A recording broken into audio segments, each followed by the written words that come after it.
Hello everyone, welcome back to the Analyst for 6 September 2024, where we'll be discussing 9 most important articles from the Hindu and the Indian Express. In the very first article, we'll be looking into the National Food Security Act of 2013 and the various salient features and the issues associated with the same. In the second article, we'll be looking into the Critical Mineral Mission and our imperatives in Africa regarding the same. In the third article, we will be looking into the loss and damage fund and whether this can be utilized for the recent landslides in Kerala. In the fourth article, we will be looking into a recently concluded legally binding artificial intelligence pact. In the fifth article, we will be looking into a very important economic concept known as vertical fiscal imbalance. Finally, we will be concluding the discussion with 4 more important articles from prelims perspective, that is Prelims Snippets. So, stay tuned. Hello students, I hope you all are doing well. So, with this we will be starting our very first article. This is regarding a very important editorial in the Hindu, which is talking on the importance and the relevance of the National Food Security Act, which is a broader ambit under the public distribution system. So, in this one we will be talking about the broad features about everything about a 360-degree coverage regarding this topic, particularly in focus with reference to your prelims where we have economic and social development. We will be also focusing on GS2 where we need to look into the important welfare schemes for the vulnerable sections of the population and the government initiatives and the measures regarding them. And finally, in GS3 where it is the most important topic, we have to look into the public distribution system, their objectives, functioning, limitations and the revamping or need for reforms. And I want to start with the various amounts of PYQs that have come in the UPSC mains examination. Starting from 2022 to as far back as 2013, we understand there have been many PYQs which have come with reference to direct relevance to the PDS topics. For example, we have 4 questions here. The first question is about what are the major challenges of PDS in India, how it can be made more effective and transparent, what are the various salient features of National Food Security Act, how has the food security bill helped in eliminating hunger and malnutrition in India.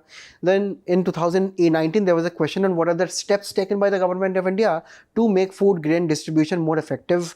And finally, when in 2013 when it was just a bill, it was not just an act back then, they asked about that food security bill is expected to eliminate hunger and malnutrition in India, critically discuss various apprehensions in the effective implementation along with the concerns it has generated in the WTO. So we can understand, because the mains examination is approaching soon and because a recent editorial is in the newspaper right now, it becomes extremely important to focus on these amounts of points that UPSC has asked us again and again in the previous years. What they have asked about the challenges, what the features, but what are the steps that the government of India has taken to make it more effective, or say what are the concerns of the WTO. So in this article, we'll be trying to understand the entire issue in a great detail, and with this I also hope that all of you can write effective answers after you complete this topic. Now, to start with, public distribution system refers to a system in which the food grains, the basic food grains in India, is distributed to the vulnerable sections of the population, that is the lower income classes of the population. So it started in India with the British, right? When we understand that during the Second World War, the Indian population, the local population suffered a lot when it came to the food security aspect. That means basic amount of food was not available back then, especially during war periods. Now in the same period, we also saw the infamous famine of Bengal. Now in the comment section, can anyone tell me in which year it took place? Particularly after the famine of Bengal, the great famine of Bengal, it resulted that the British government had to do something for the food security of the people.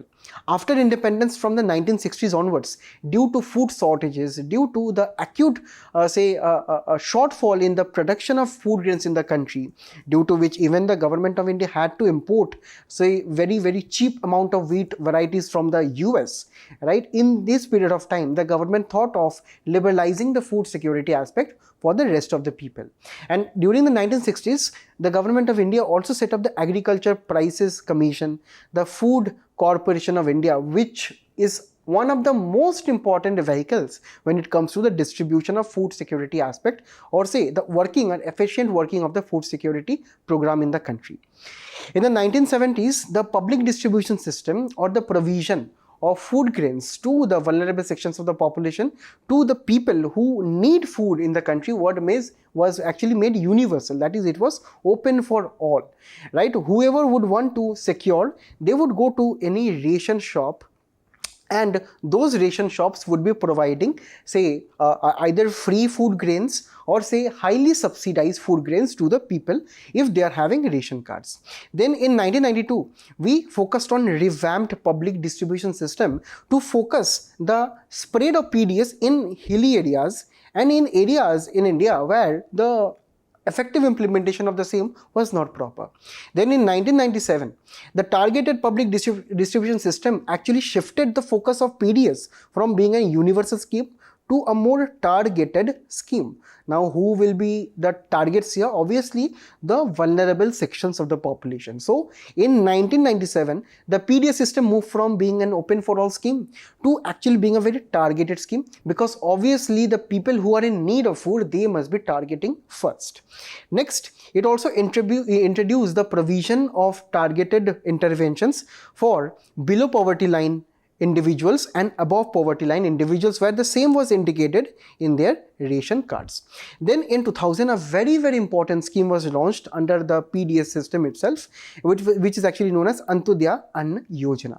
Now, under the same, 35 kilos of food grain are right now provided to below the poverty line individuals in the country, and further details will be looking into the salient features.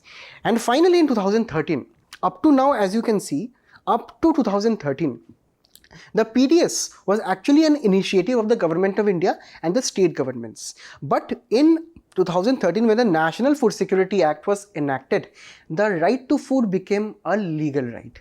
And that is what is very important, because not only the right to food was ensured here, the entire scheme and the entire distribution were the responsibility of the central government, the state governments, and the various other stakeholders such as Food Corporation of India was highlighted.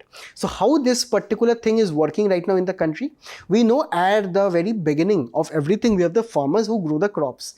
After they grow, they sell the crops to the Food Corporation of India, where they maintain some buffer stocks for the country, that is some emergency contingency food grains in cases of any famine, in cases of any droughts, in cases of any economic crisis. So Food Corporation of India maintains some buffer stocks. After it maintains some buffer stock, when the stock is full, then the excess grain is distributed to the people. It is sold to the open market, and say it is also distributed to the state governments under various schemes. So we'll be focusing here on the public distribution system, or the food grain that has to be distributed to the people here.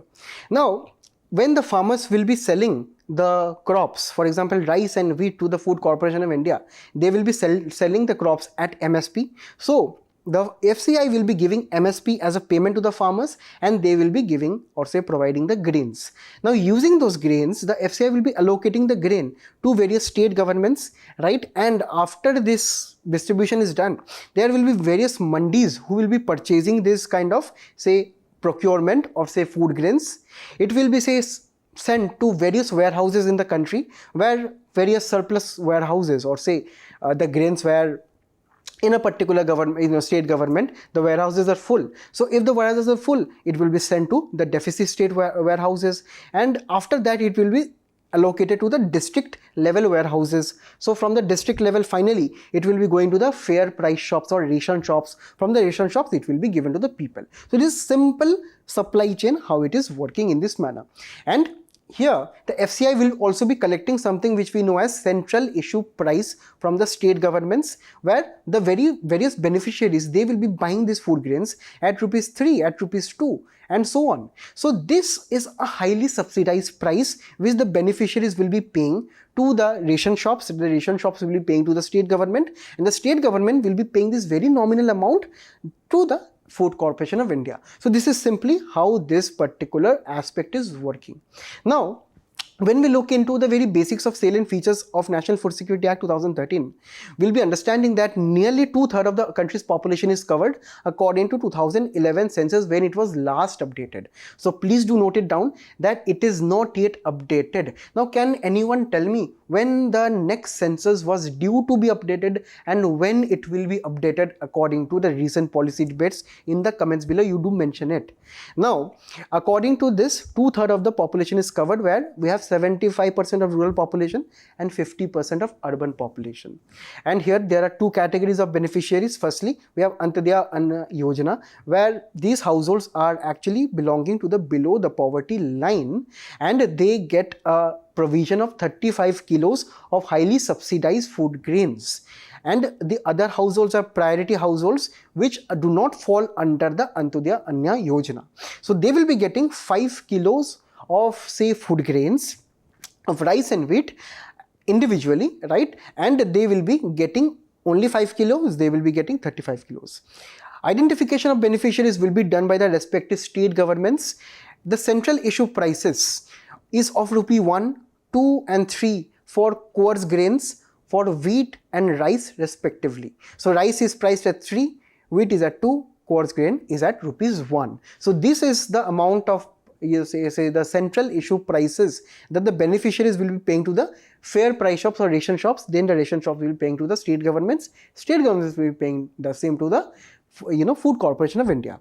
The head of the family in this particular program is actually very innovative and a very welcome initiative by the country.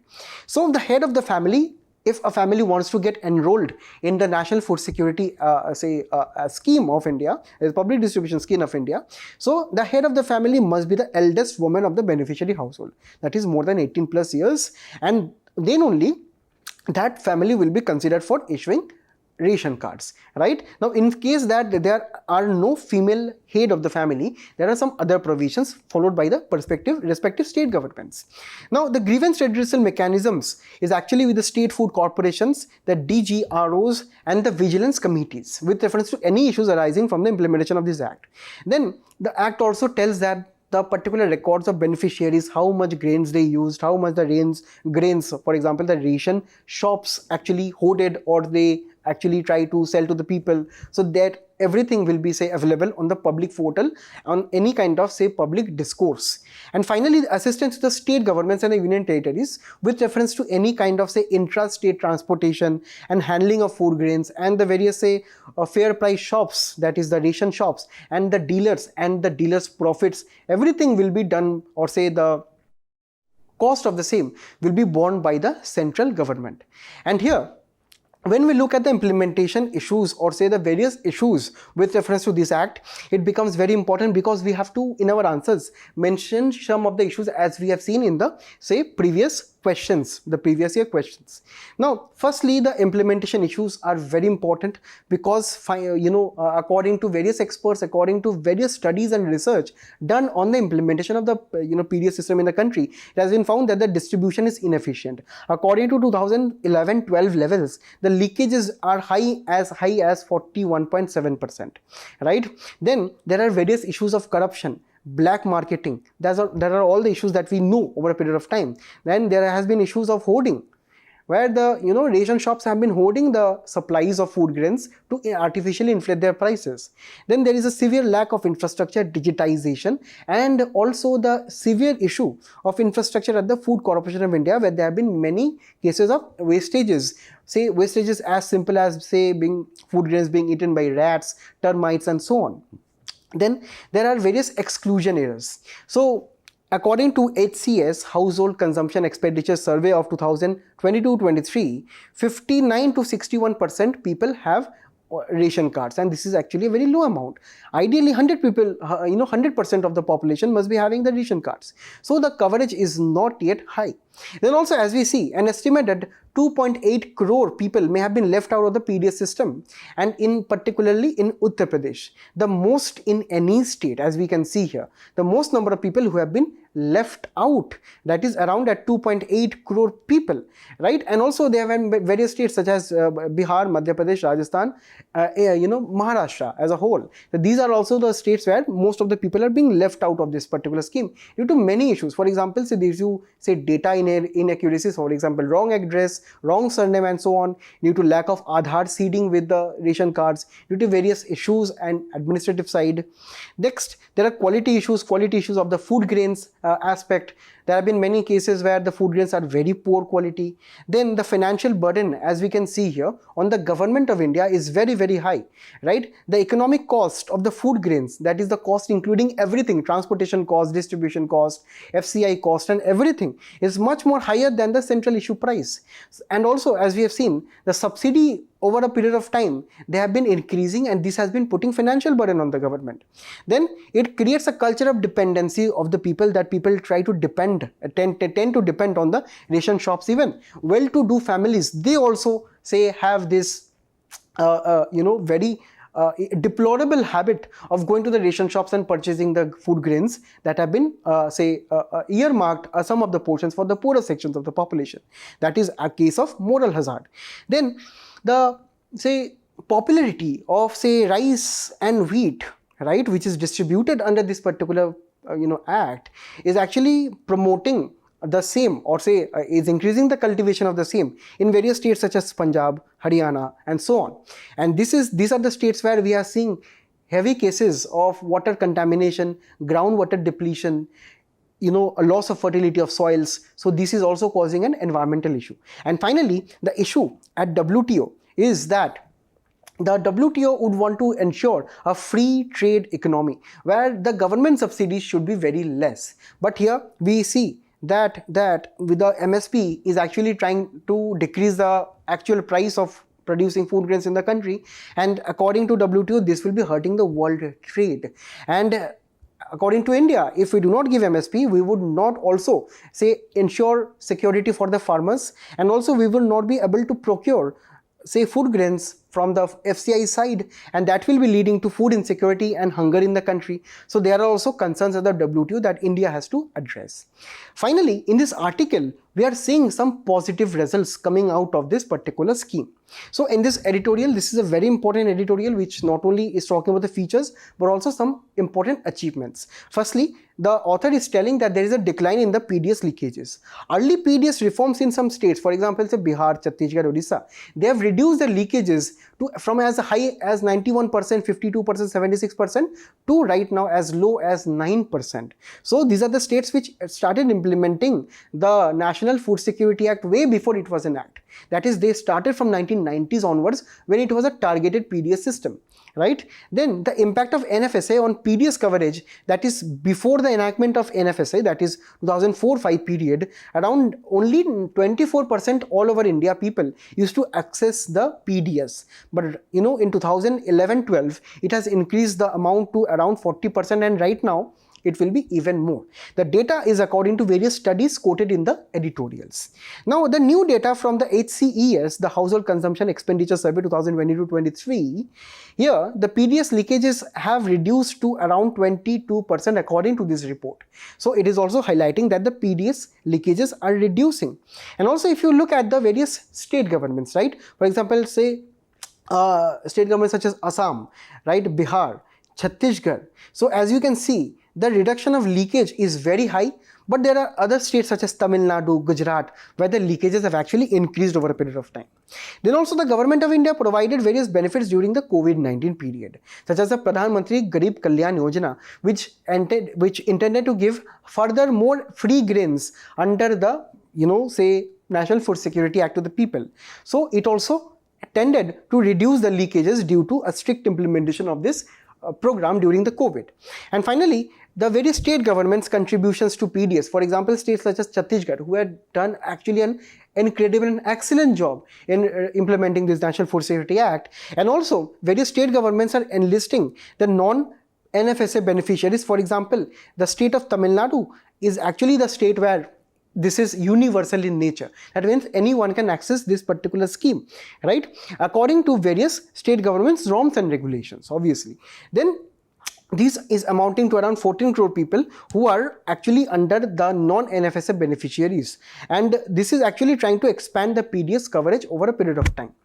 Next, according to various reports, right, the earlier reforming states introduced various key reforms in the country, which were later also incorporated in the actual act.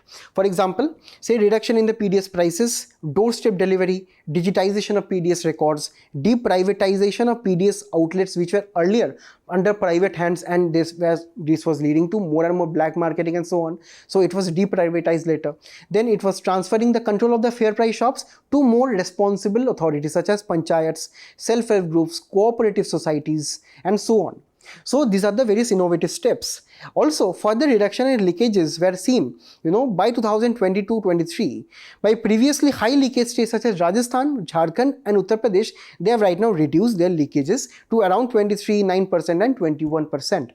And also, due to the Aadhaar seeding biometric authentication, that was also a very, very important step in digitization ration cards. We have seen this is also trying to reduce the leakages, because one of the biggest reason of this leakages is the dubious amount of beneficiaries under this act. And finally, there is social policy of, say, PDS system, Pradhan Mantri Garib Kalyan Yojana, the National Rural Employment Generation Act, that is providing 100 days of unskilled work in the rural areas of the country. This, and three things have tried to ensure a convergence aspect of social security in the country. Further, we need more and more reforms in this particular direction.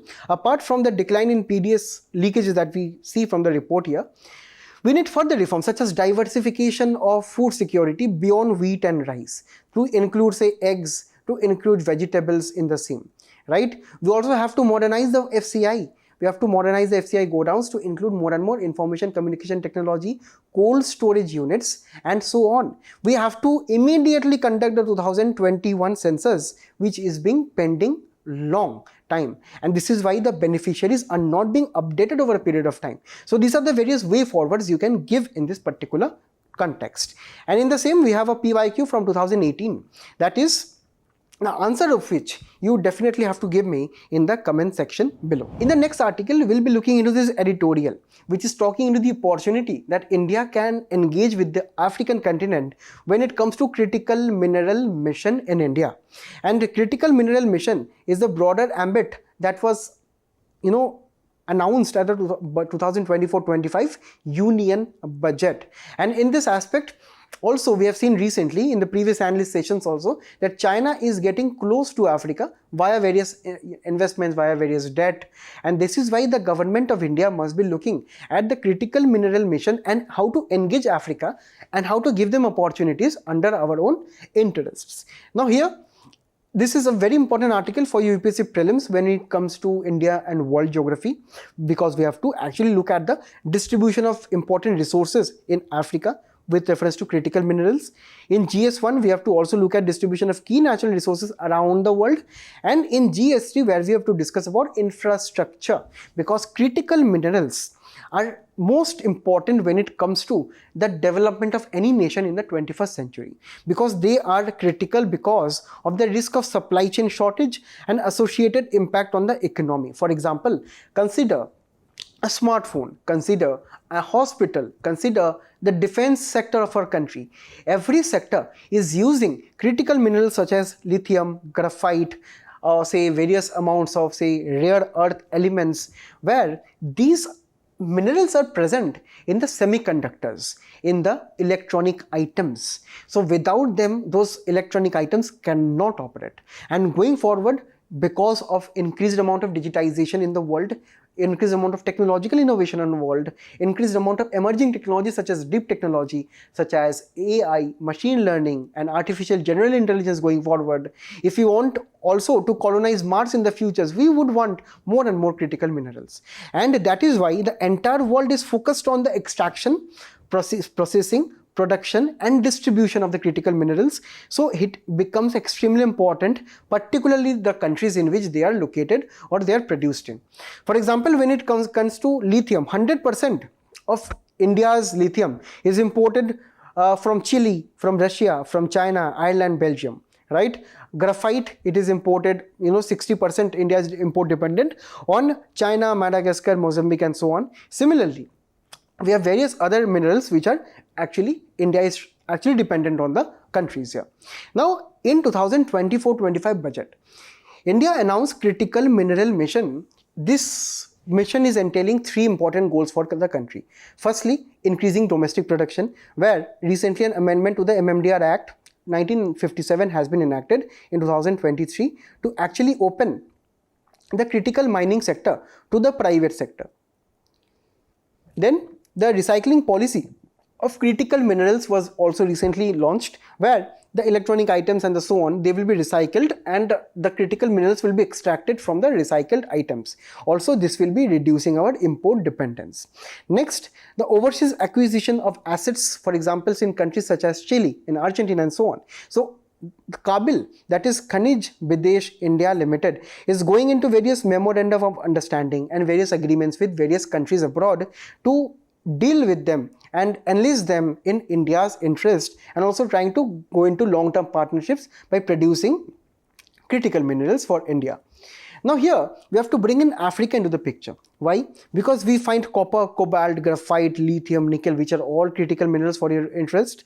And also, if you can see, these are distributed across the entire region of Africa. And also, if you have followed the previous analyst session where I discussed about where the Chinese investments are focused in, if you can see, Chinese investments have been focused in these particular regions. As also, you can find these are the regions where most of the critical mineral resources are either mined, or the resources are there, or they are being actively produced, right? So important centers such as Morocco, Mali, Ghana, right? Congo, the Democratic Republic of Congo, Tanzania, Zimbabwe, Zambia, Namibia, South Africa. These are all countries which are important for critical minerals, because Africa is home to rich mineral reserves. 30% of the world's known critical mineral reserves are in Africa. Then historic and diplomatic ties that India and Africa is sharing, it can also improve upon that, because India and Africa share 3 million Indian diaspora. So the Indian diaspora can also actually try to invest in African countries, and they would also try to invest more in the critical mineral sector. Where we have to talk about the trade and investment in Africa, that is with reference to around total 98 billion of investments. We have to understand, out of this, $43 billion come from the critical mineral and the overall mining sector in Africa, right? When we have to talk about Africa's overall trade, most of the trade is coming from critical minerals and mining in general. India has heavily invested in energy assets, importing 15% of its oil from Africa, right? Also, we have to understand that when it comes to International Solar Alliance, India is trying to contribute around $2 billion in the particular mission. And also, we know the International Solar Alliance is actually an alliance which will be using a lot of solar panels and a lot of renewable energy equipments, where we would again need critical minerals. So this will be trying to enlist Africa and trying to enlist Africa as a raw material supplier for the resources, and will be trying to provide the expertise in this particular direction. And also, we have to understand, recently Africa, what is it trying to do? Africa is understanding that, okay, all of the countries are right now focused and attracted to this continent. So what they are doing, they are focusing on, transforming their mining based industries to industries which can actually process those critical minerals, because most of the processing is done in countries such as Australia or in China, right? So Africa, what they are trying to do, since they already have a reserve, they are trying to set up production facilities for the same. So this is actually broadly known as Africa's green mineral strategy, where be it Tanzania's multi-metal processing facility or Zimbabwe's and Namibia's bans on raw material exports. So we have to understand, right now Africa is also not in a mood to export most of its critical minerals, because they would want to transform their economy and produce more and more of the minerals in Africa itself. And also on the other side, we have China's dominance, where China is committing to around $7 billion of minerals for infrastructure deals with various African nations. So this is also something strategic and also security imperative from India's point of view. Next, we have to look into the opportunities for India-Africa collaborations. Firstly, both of the countries, they must be building on existing projects where India has already many projects with reference to critical minerals, domestic manufacturing of the same in around 43 African nations. So India definitely have to increase the investment in these areas. Then memoranda of understanding with various African nations. For example, in Zimbabwe, where India has gone into MOUs with Zimbabwe companies, where the geological mapping, mineral deposit modeling will be looked into. Then various capacity building measures or initiatives is also being undertaken by India and Africa. For example, the operation of India technical and economic cooperation in Africa, where around 40,000 Africans have been trained in this particular domain. Then the aspect of Indian tech startups investing in mining, that can be also explored, because they would want to invest in a nation which is very rich and dense in minerals. Then India must also be trying to balance its economic and environmental goals and also recognize Africa's aspirations too, because ultimately at the end of the day, we would want critical minerals to be used in more and more electric vehicles, more and more solar panels and so on. We would not want to produce polluting, ways of extracting the critical minerals. For example, any lithium reserve, they can be, mined using sustainable methods, and also they can be mined by deforestation, pollution and so on. So we must be focusing on sustainable mining in Africa on a broad scale, because also to this aspect we have seen recently in the Democratic Republic of Congo, where the Congo River basin is being degraded due to critical mineral mining. So that must also be kept in mind. And finally, this will be strengthening the India-Africa ties going forward, because any kind of economic and this kind of cooperation will be very helpful for India to also focus on other areas with Africa, such as combating China with reference to various debt that China has given in Africa and the various security imperatives of the same. And finally, India has to build a resilient supply chain of critical minerals, as have recently been seen during the COVID pandemic, right, where the semiconductor distribution system was totally at a risk. Then we also had the China-Taiwan dispute. We also had the various trade wars between US and China, and the various issues, for example, Russia-Ukraine crisis, Israel issue that is going on right now. So the potential of global trade being disrupted has increased right now. That is why supply chains must be ensured by bringing Africa on the board. Apart from this, there are various other government of India actions and initiatives taken in this particular critical mineral sections. Firstly, the creation of Kabil, as we have seen, right, which will be, a government to government negotiation platform abroad for procuring critical minerals. Then we have Australia-India Economic Trade Agreement, where the tariffs on critical minerals and the various investment opportunities was increased. Then India also joined the US-led MSP on mineral security partnership to better the supply chain of critical minerals. Then India has also identified list of around 30 critical minerals recently. It has also led to the creation of Center for Excellence for Critical Minerals. And finally, it has also tried to denote various offshore areas for mineral development, and this is actually via a bill of 2023. So these are the various actions that India has taken. And with this particular topic, there is a practice question for all of you, that India's efforts to secure critical minerals for growing economy is paramount. In this direction, Africa can play a significant role in this strategy. Discuss. Now, you let me know in the comment section 2-3 more important points where you think that India should be engaging with Africa and be trying to beat China on this particular matter. Now, when you try to write some answers, I always give you some value additions where you can actually start with your introduction. So the very first hint I would always try to give you. So in this one, you can actually talk about how India is dependent on the rest of the world and it has to decrease its dependence on the other nations and try to become Atmanirbhar Bharat. So in this list, you can pause your screen, you can actually get a list of various critical mineral and the various countries where India is actually dependent upon. In the next article, we'll be looking into the loss and damage fund and if that can be applied in the Kerala or say Wayanad landslide issue. Now, this is a very important article for UPSC Prelims perspective when we talk about environmental ecology and biodiversity concerns. For GS3 matters, we have to look into conservation, environmental degradation also. And finally, in GS3, we have the disaster management aspect, where the loss and damage fund will be fitting into every picture. Now, you know, recently, right, in the 21st century, there are various extreme weather events that are happening due to global warming. Global warming is leading to, say, heat waves, marine heat waves, excessive rainfalls, in some cases deficient rainfalls that is leading to droughts. So the climate change issue is actually trying to increase the amount of disasters that is taking place all over the world.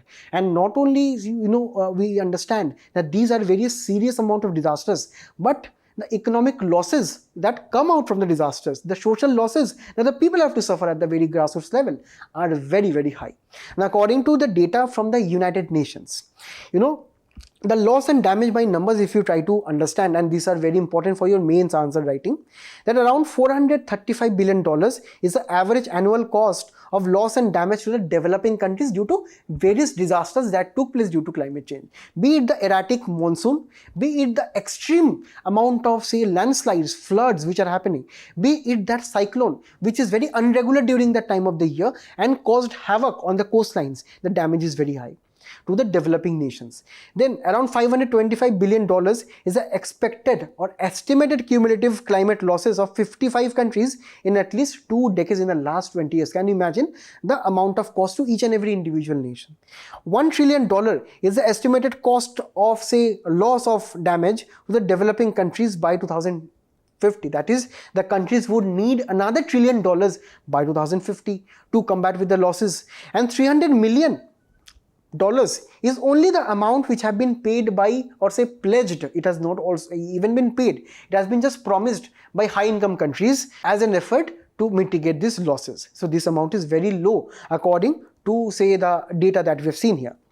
Now, what the loss and damage fund is trying to do, which was announced at COP27 in Sharm el Sheikh, right? Now in the comment section, can you let me know where Sharm el Sheikh is located and why this particular COP was very, very popular? Now, at this particular COP, the loss and damage fund was proposed, which is a global financial package for the rescue and the rehabilitation of the countries which are facing the cascading effects of climate change, where the particular funds will be used in actually developing early warning system for any disaster that is going to take place, emergency preparedness for the countries, slow onset events, right? For example, disasters that are very slow, for example, say desertification that is happening over a period of time, that is actually very slow. Events that may involve irreversible and permanent loss and damage, comprehensive risk assessment and management, risk insurance facilities, climate risk pool in other insurance solutions for the countries, non-economic losses that are not always a, say, monetary loss, and finally, the resilience of communities, livelihood and ecosystem. So these are all the aspects where this fund will be contributing the monies to.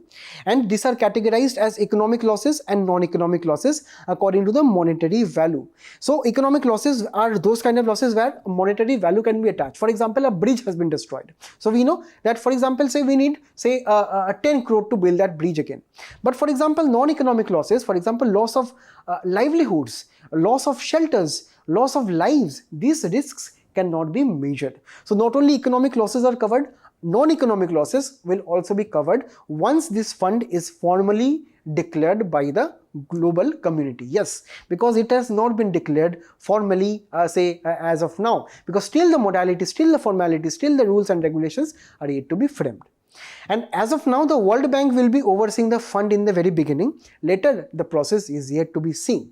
And recently, we have seen the case of Wayanad landslides, right, where there are many hundreds of people whose homes, whose lives, whose entire history has been wiped out due to ferocious floods in this period of say 2024. Now, this was actually an incident which was predicted long ago by the IPCC, or Intergovernmental Panel on Climate Change, because right now, whatever extreme climate events that are taking place is actually being contributed or say attributed to the global house warming gases, right? This is leading to more and more global warming and increasing temperatures and climate abnormalities. And this particular landslide is being triggered by extreme weather events. Why? Because this can be explained via something which we know as rainfall absorption limits. While we understand the monsoon periods is actually very normal for the state of Kerala. It is actually the first state in India where the monsoon enters into. But only 9 to 15% of the rainfall can be absorbed by the earth, in a short period of time due to any rainfall. But at Wayanad, what happened? 200 or around say 300 millimeters of rainfall took place in 24 hours that could not be absorbed by the earth or by the soil. And this is actually a case where heavy amount of monsoon is taking place due to heavy amount of heating, right, in the Indian Ocean, and this is leading to more and more formation of thunderstorms and more aspect or increased amount of rainfall. Apart from this, there are other factors such as loss of forest cover, deforestation, unsustainable development, say building of tourist places, say building of roads and airports and various amounts of infrastructure without proper environmental impact assessment or a proper amount of 360-degree test whether a particular infrastructure can be developed in the region or not. According to various committee recommendations, right, such as Gadgil committee and so on, right, these were actually the areas which must be classified entirely as ecologically sensitive areas. Also, this has been discussed in the Analyst recently, right? So these are actually the areas where the ecology, where the local trees, fauna and flora, they are very sensitive to any outside or external changes such as infrastructure, such as tourism and so on. So due to unchecked increased amount of human activity, anthropogenic activities, these are taking place as of now, and this is why we have to keep say conservation aspects in our mind.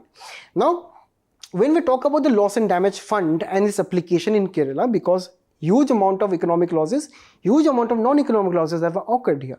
So whether the loss and damage fund can be applied to the Kerala case or not, or say the Wayanad case or not, there are various complications, there are various issues. Firstly, the governance of this fund, it's still under say development. We have right now the World Bank, later someone else will be doing that, but the direct taxes, the small grants, the rapid disbursement is something which is not clear yet. What is actually the final modalities of the same. Next, there are various concerns is to, for example, say if for example the Kerala government or say the Indian government on the behalf of Kerala government would want to approach the loss and damage fund and ask for the emergency funds for Wayanad, what would happen? There are uncertainties. Maybe that file will be passed at various tables, and there would be various amounts of bureaucratic hurdles, bureaucratic delays. The bureaucratic process will be delaying say compensation, and in disaster aspects, be it the pre-disaster or the post-disaster complications, it becomes very important because time becomes a resource. Time becomes a very crucial resource because time does not wait for disaster, and that is why these bureaucratic processes can be delaying the same. Next, the disbursements from the funds is likely to be very slow because as of now we did not yet see the operation of LDF at a very effective manner with reference to any disaster. So it is yet to be say operationalized. Also the funds, as we have seen, only $300 million have been contributed by high income nations. So that is also very low. Right? And also we have to understand India's focus is on mitigation. That is what we mean by mitigation. There are actually two debates in the climate change policy circles. That is the government measures that should be focusing on mitigation or the government measures that could be focusing on adaptation. Mitigation measures are those measures which focus on reducing pollution, reducing CO2 emissions. They focus on renewable energy, electronic vehicles. They focus on energy efficiency such as using LED bulbs, which are actually quite short term in nature, right? Which are very short term in nature. But these are the objectives which are also quite cost effective for the developing nations because developing nations can invest in these aspects. But the developed nations, they are actually advocating for climate change adaptation, where they are trying to focus on climate resilient infrastructure that takes place at a high cost of investment, and also they are focusing on disaster management, while the objectives are good. That is, for example, a long time aspect of focusing on proper planning, on proper resources, but it is very, very costly in nature. So that is why India and other developing nations, they are focusing on climate change mitigation, where there is a need for, aspect of loss and damage fund to provide these short-term measures in disaster management, right? Where in India we have the National Climate Action Policy, which is focusing on climate change mitigation measures, and also India has this need for decentralized fund disbursement. That is actually a process where maybe the state of Kerala or say various state governments, they can directly approach the loss and damage fund instead of the government of India applying for them, because time is of essence here. And also India is lacking the clear policy for climate finance going forward. But here in 2024-25 budget, the Union Finance Minister has actually announced this climate change taxonomy, which is actually a term, or say the collection of various terms such as climate change mitigation, climate change adaptation. What are the definitions of the same, right? What is the definition of pollution? What is the definition of circular economy? The basic change, the basic terms regarding to climate change, they would be, classified and defined. So these are all the complications that Kerala can face if it is trying to approach the LDF for compensation. And in this one, I have another practice question for you all. That is, effective disaster recovery in regions like Wayanad, Kerala, will require both international climate finance and locally driven solutions. Discuss with special reference to loss and damage fund. Now, here, do attempt this kind of questions after you watch the discussion of analyst, because we have to understand that we are all trying to learn some new things daily. But if we do not write answers or write or attempt kind of questions, then those knowledge can be easily be forgotten tomorrow. So that is why we give this kind of questions, short questions. Please do write these questions, and if it is not possible for you to write an entire answer, you can just type in a very brief answer in the comment section below, right? So it will be ensuring accountability on your side, that at least you learn the topic and you did something, that is summarizing the entire information and typing in the comment to actually let me know that whether you all are doing this exercise or not. In the next article, we will be looking into the Artificial Intelligence Pact, where for the very first time, US, UK and EU, they are finalizing this AI Pact, which will be a global legally binding pact to regulate the artificial intelligence sector in the entire world. Now, here, the entire pact, the name is Council of Europe Framework Convention on Artificial Intelligence and Human Rights, Democracy and the Rule of Law. So quite a long name. You don't have to remember the entire one. Just remember the AI Pact by Council of Europe Framework.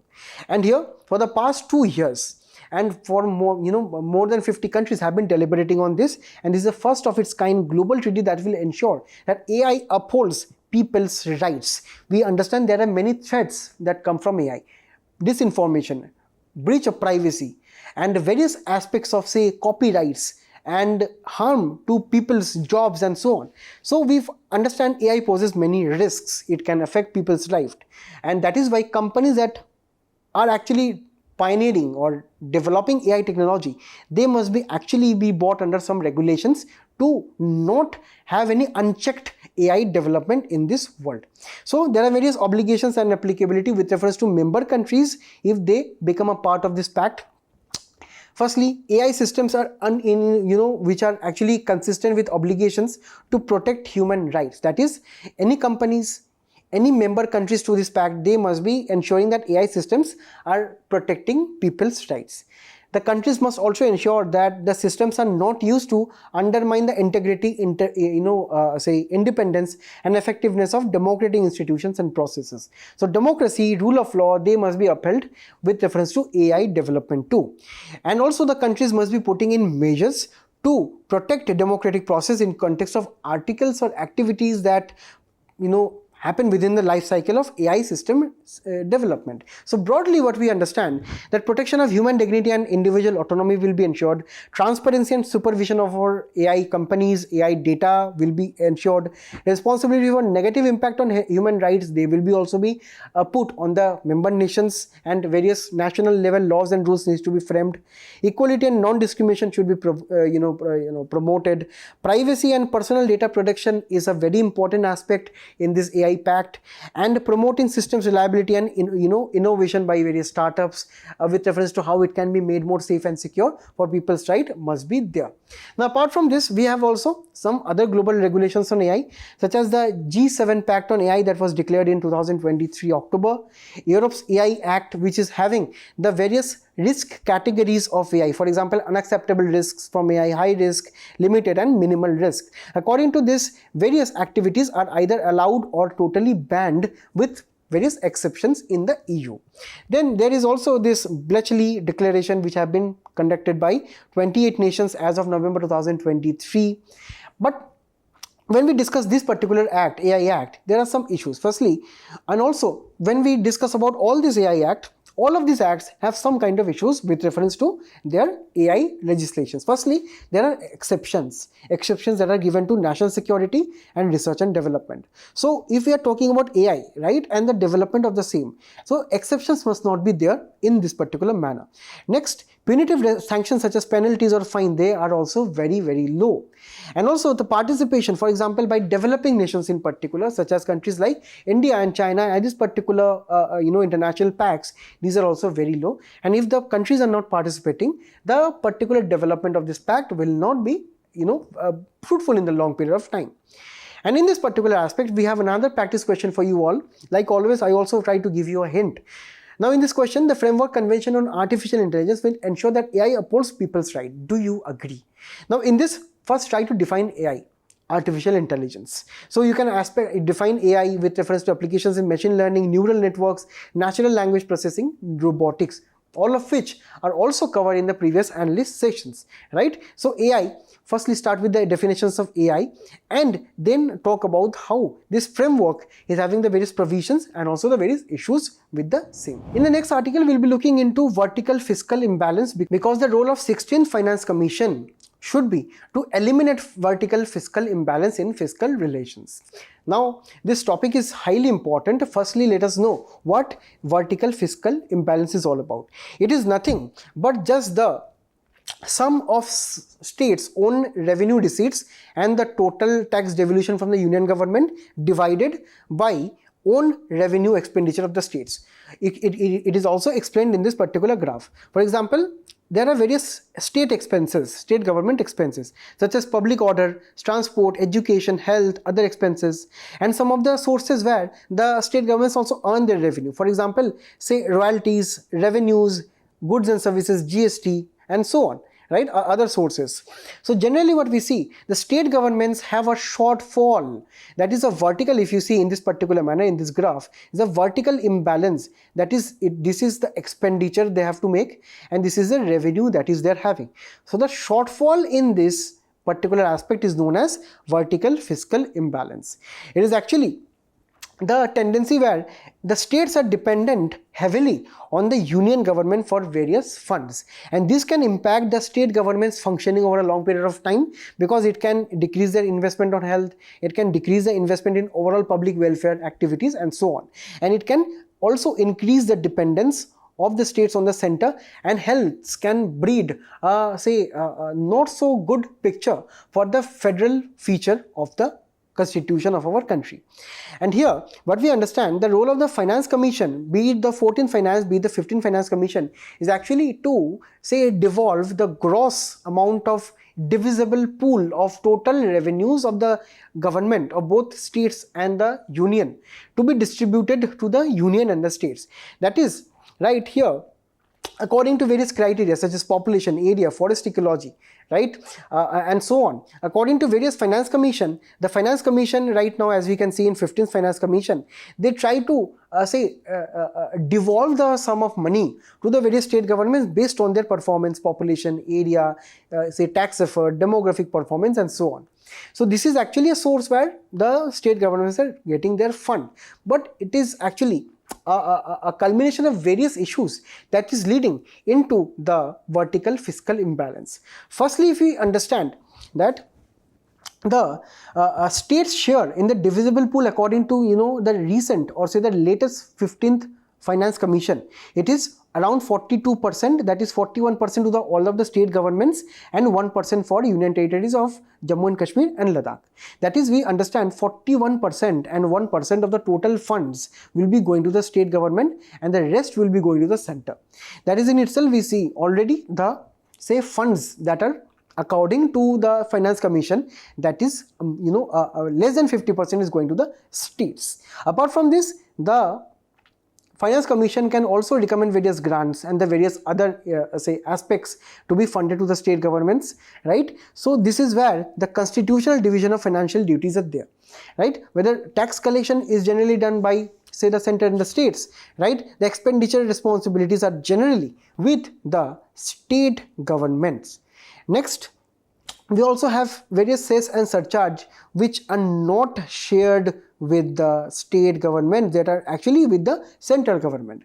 And also we understand that why this particular vertical fiscal imbalance must be reduced over a period of time. Due to this particular issue that we have seen, that the revenue collection expenditure responsibilities, these are actually overburdening the state governments, right? We need to reduce the gap of this particular vertical aspect. This will be increasing the efficiency in public good provision, because the states either can be given more and more revenue, or the expenditures, they can be reduced down. Expenditure cannot be reduced because we have critical expenditures, education and health. So it is generally the revenue side that must be increased. And if the revenue side is increased, the state governments can spend more on public goods, for example health, education and so on, right? And also rising vertical gap or vertical imbalance, right? This is also something that the 15th Finance Commission highlighted, and they also talked about various other money that the center can give to the state government to reduce this gap. And also there is a need for eliminating VFI, that is the vertical fiscal imbalance, where recently an analysis or study has been estimating that for the period between 2016-17 and 22-23, 49% almost of the total net proceeds of the taxes, union taxes, should be devolved to the state governments to eliminate VFI. So this is something that the union government must be doing on their own side. But here 14th Finance Commission, as we have seen, right, it has only recommended 42%, and 15th Finance Commission only recommended 41 plus 1%. So that is why the 16th Finance Commission should be recommending around 49% of this total divisible pool to be shared with the state governments. Now in this one, I have a PYQ from Prelims 2023. Please do answer the same in the comments below. Finally, we'll be discussing Prelims Snippets, where we'll be starting with bonus share which has been issued by the Reliance Industries. Let's assume that a company has, for example, issued 10,000 shares in the market. Now, for example, right now in 1:1 ratio, that is, a company is telling that for every one share, I'll be giving you one more share to the shareholders. So what means that before the bonus issue, the company had 10,000 shares in the market. After the bonus issue, simply the shares doubled. That is, for every one share, I will be giving you one more share. This is a bonus issue. Now, why the companies do this? Because the companies generally try to give additional shares to the existing shareholders at free cost, right? So this is what it is done. And it is also trying to reward the existing shareholders without diluting their ownership in the company. That is, if earlier one investor had one share, right now they will be having two shares, but also the overall shares, they have also increased. So the ownership will be the same. And also it will be increasing the number of shares held by each shareholders. And finally, generally, right, this particular thing is done to boost the company's profitability and image in the market, right? Because more and more shareholders, more and more trading, more demand of the people will be there, and if demand increases, the prices of the shares, they will be also be increasing, right? So this is about this particular aspect. Then we have to discuss this with, also differentiate bonus shares with stock split. Now in stock split, what happens that the existing shares are divided into multiple shares, and this is actually definitely reducing the share price. The only difference is that here prices can be decreased, right, or prices can decrease due to market forces, but here in the stock split, prices definitely decrease because existing shares are split into multiple shares. And here the say prices are actually being lowered to make it more affordable to the people, and say increase liquidity. For example, a share is costing 5,000 rupees and many people cannot buy it. So for example, it has done a say buy 10 stock split, that is 5,000 rupees shares will be divided into 500 rupees worth of share worth of 10 shares each, right? So this is what it is there. So obviously it will be increasing the number of shares if it is having 10 shares in the market, right? But with each share will be having decrease in their price, right? So this is the main difference between stock split and the bonus shares. In the next one, we'll be looking into a concept in the newspaper known as neuroplasticity.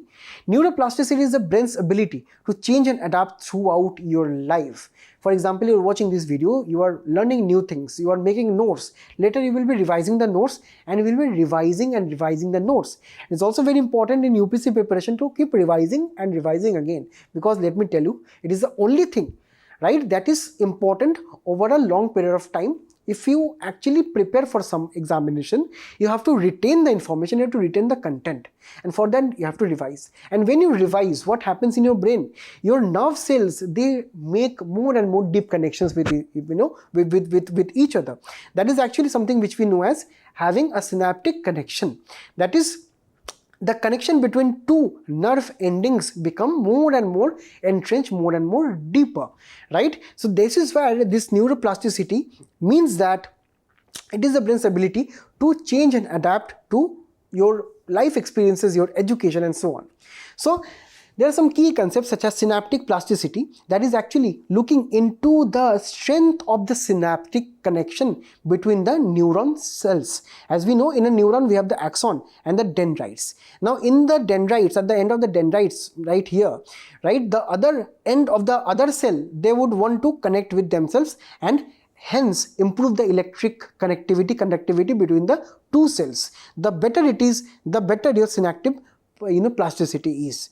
Also, there is a concept known as neurogenesis, which is actually the creation of more and more say connections between the neurons, which is also known as Hebbian learning. That is, the nerve endings of the neurons, they try to connect yourselves between, because you are learning some new experiences, you are revising something, you are actually learning something over a period of time. There is also some concept which is known as delta waves. Delta waves are actually associated with very deep relaxation and meditation when your mind is at complete ease. Then there is also something which we know as DHA, which is extremely crucial in this particular aspect. And finally, we have the concept of dopamine, which is actually trying to increase your neuroplasticity and regulate the affairs. In the next article, we'll be looking into the red corner notice and the various basics of the same. Red corner notices are actually issued by International Criminal Police Organization or Interpol, which are global alerts seeking location and arrest of individuals which are suspected of various criminal offences, and they can be prosecuted or also can be served a sentence. They are related to international law and cooperation, extradition treaties and international organizations. In India, the CBI plays a very role in coordinating with Interpol in the issuance of red corner notices. And here the red notices is actually seeking the location and arrest of a person with a view of extraditing that person or bringing that person back to the origin country. Then we have blue notice, which is an information that is a person interest in a criminal investigation. Green notice is to warn about criminal activities to the people. Yellow notice is to locate missing people. Black notice is used to seek information on unidentified bodies. Orange notice is to warn of a particular event or a person that is threat to the public safety. And purple notice is actually information on the various criminal devices, operatives, modus operandi, which are important for investigative agencies. Finally, we will be discussing the WTO Goods Trade Barometer. This is an early indicator of the trajectory of the overall goods trade, not the service trade. This is only about the merchandise trade volume, where in this particular barometer or measure, we measure export orders, automotive products, container shipping, air freights, electronic components and raw materials. The baseline is around 100, and if a particular country is having more than 100, that means trade is increasing in goods. If it is less than 100, it is decreasing. As we can see from here, right, India's WTO Goods Trade Barometer is increasing over a period of time, as we can see. right? So it is actually a good situation for the country.